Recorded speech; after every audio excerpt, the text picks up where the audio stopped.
Assalamualaikum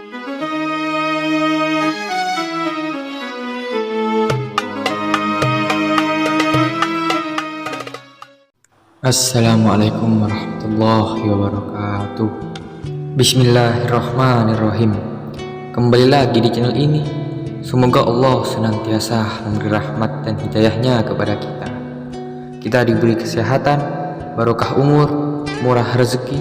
Amin amin. Allahumma amin.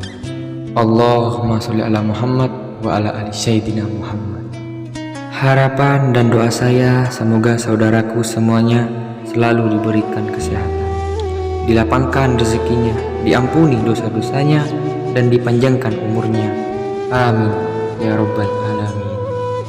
Sahabat beriman yang dirahmati Allah, salah satu sunnah sholat adalah membaca surat atau ayat Al-Quran. Usai membaca surat Al-Fatihah, Al-Quran sendiri terdiri dari 114 surat dan 6.000 lebih ayat.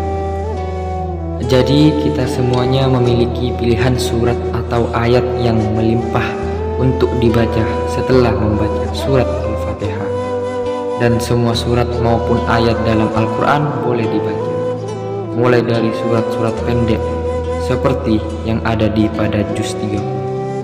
Ada pula yang gemar membaca potongan-potongan ayat dalam surat-surat yang panjang.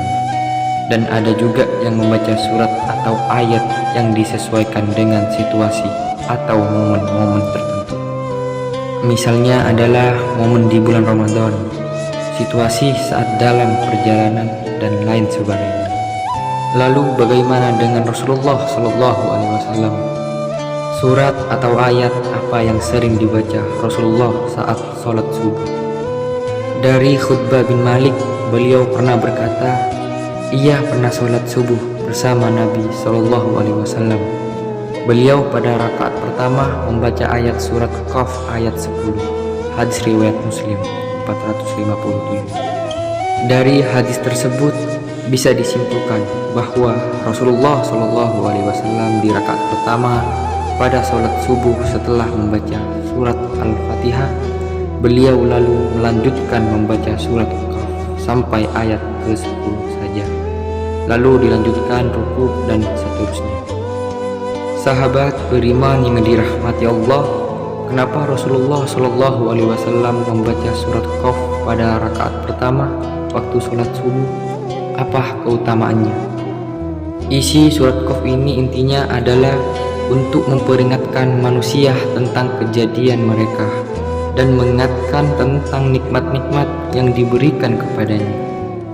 Begitu juga peringatan tentang hari berbangkit, hari berhisab, surga, neraka, pahala, dosa, dan lain sebagainya, supaya kita selalu ingat kepada Allah bahwasanya akan ada hari berbangkit di mana manusia akan dibangkitkan dari kubur, lalu dihisab semua amalannya dan diberikan balasan sesuai dengan amal perbuatannya semasa hidup di dunia.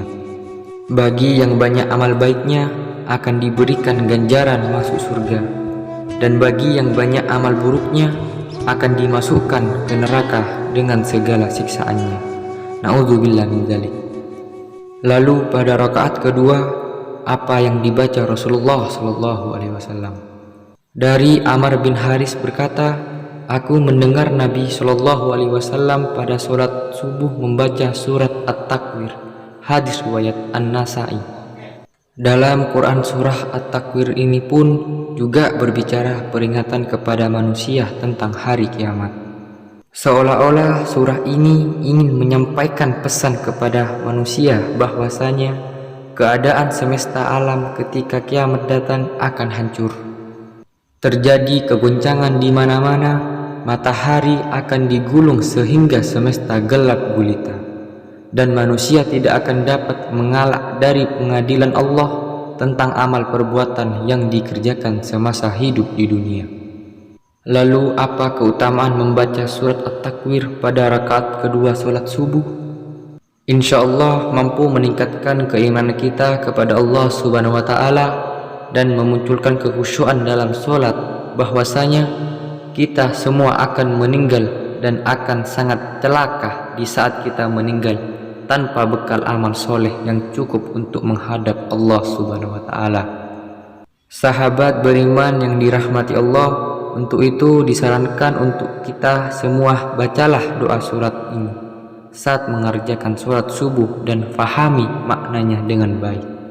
Insya Allah kita akan menjadi manusia yang senantiasa ingat kepada Allah Subhanahu wa Ta'ala, selalu bersyukur dan sangat takut untuk melakukan perbuatan dosa.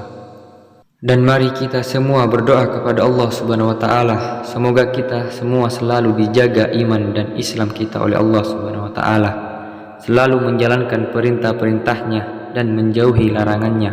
Amin ya rabbal alamin. Demikian yang bisa saya bagikan, semoga bermanfaat untuk kita semua. Amin ya rabbal alamin. Jazakumullah khairan. Wassalamualaikum warahmatullahi wabarakatuh.